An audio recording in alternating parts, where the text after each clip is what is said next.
Boa noite, meus irmãos, sejam todos bem-vindos. Estamos aqui mais uma vez para a leitura e o estudo do Evangelho, do culto do Evangelho no lar. Hoje nós vamos estar realizando a leitura do Evangelho segundo o Espiritismo, que está no capítulo 11, Caridade para com os criminosos, no item 15.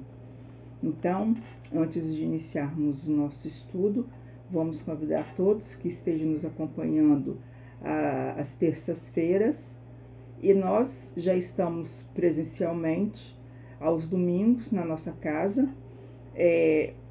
Podemos estar deixando no link o número para contato, que é aqui em Jacaraípe, na região da Grande Jacaraípe, na cidade de Serra, no Espírito Santo.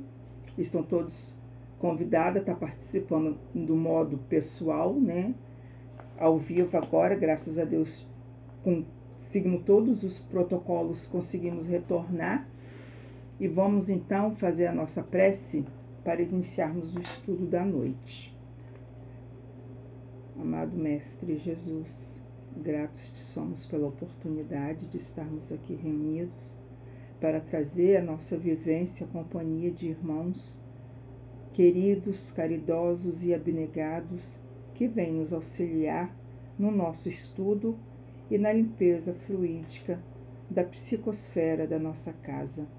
Pedimos, Jesus, que possamos trabalhar em nós a postura de pôr em prática os ensinamentos de amor que nos foi trazido pelo nosso querido modelo, o nosso governador, o nosso irmão maior, e que nós possamos fazer aquilo que ele nos pediu, amar o próximo como a nós mesmos. Senhor Jesus, ilumina todos os irmãos que estão em provas, todos os irmãos que estão passando por dificuldades e, principalmente, ilumine e fortaleça os pequeninos que estão tropeçando e vacilando em sua fé. Obrigada, Senhor, pela oportunidade que temos de provar o nosso amor, de provar a nossa fé nos seus ensinamentos e de provar a nossa fé na providência divina. Que o Senhor possa nos sustentar nas nossas dores e nas nossas dificuldades e que nós possamos trabalhar incessantemente a nossa reforma íntima. Que Jesus ilumine todos os ambientes desta casa, todos os corações que aqui coabitam no plano físico e no plano espiritual. Que toda a comunidade, toda a quadra, todo o bairro possa receber a luz que nos é direcionada neste momento. Obrigada por tudo, Mestre, que assim seja, graças a Deus. Vamos então ao estudo. No item 15 do capítulo 11, amar seu próximo como a si mesmo. Um homem está em perigo de morte. Para o salvar, é preciso expor a sua vida, mas sabe-se que este homem é um malfeitor e que, se ele escapar, poderá cometer novos crimes. Deve-se, apesar disso, expor-se para o salvar? Aqui está a resposta de Lamennais. Esta é uma questão muito séria e que pode se apresentar naturalmente ao espírito. Responderei segundo o meu adiantamento moral. Uma vez que se trata de saber se deve expor a própria vida por um benfeitor, o devotamento é cego. Socorre-se um inimigo, deve-se, pois, socorrer o inimigo da sociedade. Numa palavra, um malfeitor. Credes que seja somente a morte que se vai arrancar esse infeliz? É talvez a toda a sua vida passada. Porque, pensai nisso, nesses rápidos instantes que lhe se arrebatam os últimos minutos da vida, o homem perdido volve sobre sua vida passada, ou, antes, ela se ergue diante dele. A morte talvez chegue muito cedo para ele. A reencarnação poderá ser terrível.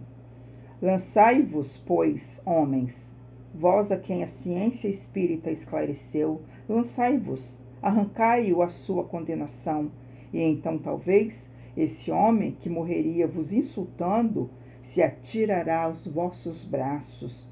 Todavia, não é preciso vos perguntar se o fareis ou não, mas ide em seu socorro, porque, o salvando, obedeceis a esta voz do coração que vos diz: poderá salvá-lo, salve-o.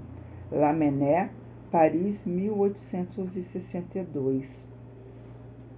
Eu fiz uma palestra recentemente em que se fazia um parâmetro sobre um espírito que está em prova e o espírito que está em expiação. E qual é o parâmetro que pode nos colocar sobre uma ou sobre outra perspectiva? É a nossa postura diante do bem e diante do mal. Se você é um espírito que podemos chamar homem de bem, você sequer faz esse tipo de questionamento. Aquele ali é um homem mau, será que eu devo salvá-lo? Jesus salvou muitos homens maus e os resgatou do seu futuro penoso, de várias encarnações que talvez esse indivíduo pudesse ter, de sofrimento e dor. Inclusive, quando estava sendo crucificado entre dois ladrões, um reconheceu a sua majestade, o seu poder, a sua divindade, e ele disse a este ladrão, a este malfeitor da sociedade, como Lamennais chama, o homem mau nessa circunstância, um criminoso. Ele disse: deveras eu te digo, hoje estarás comigo no paraíso. Então Jesus deu a este homem uma nova perspectiva, mostrando que ele tinha condição, mesmo sendo inimigo da sociedade, de se tornar um homem bom. E por que não afirmar que Jesus salvou este homem, este criminoso, neste momento? Mesmo que para a sociedade ele já tinha sido julgado e condenado, porque ele estava lá sendo crucificado, que era uma morte vergonhosa, que era uma morte reservada a pessoas consideradas inimigas, pessoas marginais, criminosos. E Jesus disse a ele: deveras eu te digo hoje, estarás comigo no paraíso. Então, quando nós nos lançamos para salvar alguém aqui que se é considerado inimigo, malfeitor, criminoso, nós estamos fazendo simplesmente aquilo que Jesus nos pediu, amando o próximo como a si mesmo. E quando ele foi demonstrar quem era esse próximo, quem ele usou como modelo? Um samaritano, que era considerado um herético, em detrimento de um sacerdote, de um escriba, que eram homens respeitados na sociedade judia daquela época. Nós, agindo para salvar a um irmão em outro estágio evolutivo, que ainda não se dá conta que esse mal que ele acredita fazer ao próximo é o mal que ele está fazendo a si mesmo, nós estamos oferecendo para ele uma oportunidade de se reconhecer como filho de Deus, como um ser humano falho e um espírito em desenvolvimento, em crescimento espiritual. Se nós somos realmente bons, se nós somos realmente cristãos, essa dúvida sequer nos assolará o pensamento. Nós vamos salvá-lo e, ao contrário do que normalmente se vê, nós não vamos condená-lo, nós não vamos nem questionar. Você sabe por quê? Se nós somos bons, nós vamos praticar o bem sem olhar a quem, não é? Eu não fiz uma pré-seleção aqui do livro que eu vou fazer a leitura agora, que é o livro do Pão Nosso de Francisco Cândido Xavier, mas caiu aqui no item 120, que está escrito: conciliação. Concilia-te depressa com o teu adversário, enquanto estás no caminho com ele, para que não aconteça que o adversário te entregue ao juiz, e o juiz te entregue ao oficial de justiça e te encerrem na prisão. Quem falou isso? Jesus. Está lá em Mateus capítulo 5, no versículo 25. Vamos ver então qual é a fala de Emmanuel sobre esse nosso adversário. Muitas almas enobrecidas, após receberem a exortação desta passagem, sofrem intimamente por esbarrarem com a dureza do adversário de ontem, inacessível a qualquer conciliação. A advertência do Mestre, no entanto, é fundamentalmente consoladora para a consciência individual. A severa palavra do Senhor: concilia-te. E o que equivale a dizer? Faça a tua parte. Olha a leitura que eu acabei de fazer no Evangelho segundo o Espiritismo.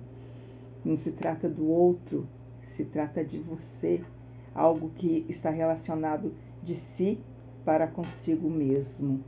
Corrige quanto for possível relativamente aos erros do passado. Movimenta-te no sentido de revelar a boa vontade perseverante. Insiste na bondade e na compreensão. Se o adversário é ignorante, medita na época em que também desconhecias as obrigações primordiais e observa se não agiste com piores características. Se é perverso, o adversário, categoriza-o à conta de doente e demente em vias de cura. Faze o bem que puderes, enquanto palmilhas aos mesmos caminhos, porque se for o inimigo tão implacável que te busca entregar ao juiz, de qualquer modo, terás então igualmente provas e testemunhos a apresentar. Um julgamento legítimo inclui todas as peças, e somente os espíritos francamente impenetráveis ao bem sofrerão o rigor da extrema justiça. Trabalha, pois, quanto seja possível no capítulo da harmonização, mas se o adversário te desdenha os bons desejos, concilia-te com a própria consciência e espera confiante. Eu disse que eu não havia feito um preparo antecipado do estudo, mas vocês observaram como que houve uma concordância entre os textos. Muitas vezes esse suposto malfeitor que você vai salvar é um inimigo de outras vidas a qual talvez você prejudicou, ou um inimigo seu que você está tendo a oportunidade de se reconciliar com ele, estando com ele no caminho. E isso não só vai salvar esse irmão de um futuro terrível, como vai te salvar também. Isso não depende do outro, de quem o outro seja. Depende de você, de quem você é no seu íntimo. A gente deve não só tentar evitar julgamentos, mas a gente deve tentar ver no irmão que erra, um irmão que está, um doente que está em vias de se curar. E talvez, pelas suas mãos, pelos seus atos, seja você esse intermediário entre o irmão e a sua cura. Só depende de nós. Lá, Lamennais falou: não vá se perguntar se você pode ou não fazê-lo. Faça, se está no seu alcance, vá lá e faça. E eu retifico a fala de Lamennais: nem se questione. Se está no seu alcance ajudar o próximo, independente de quem o próximo seja, vá e ajude, auxilie. Se precisar até expor a sua vida para salvá-lo, salvam. Vamos terminar essa reflexão maravilhosa que nos foi trazida aqui, então, com a prece, pedindo a Jesus que nos ponha em condições de agir como verdadeiros cristãos. Obrigada, Senhor, por esses conselhos tão simples, tão objetivos, mas que faz toda a diferença na formação do homem de bem que desejamos nos tornar. Agradecemos ao Pai pela oportunidade de estarmos aqui e de aprendermos sobre a postura que um verdadeiro cristão deve ter. Senhor, como é grandioso e gratificante essa sua doutrina que prega o bem, o amor e a caridade, inclusive aos nossos adversários, inclusive aos adversários da sociedade, ou até mesmo a um inimigo, que nós jamais sejamos inimigos de alguém e que nós jamais desejemos outro sentimento que nos seja o amor, o perdão e a caridade a quem quer que seja.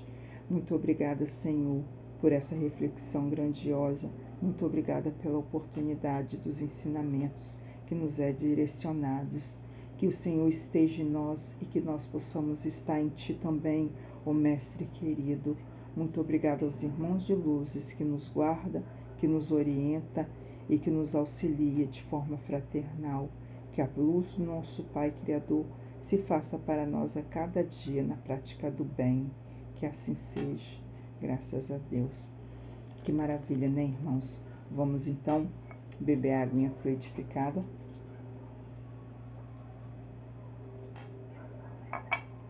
Dessa forma, encerramos o nosso estudo da noite. Muito obrigada. Pedimos que compartilhe os nossos vídeos, que divulgue os nossos estudos e que se inscreva em nossos canais.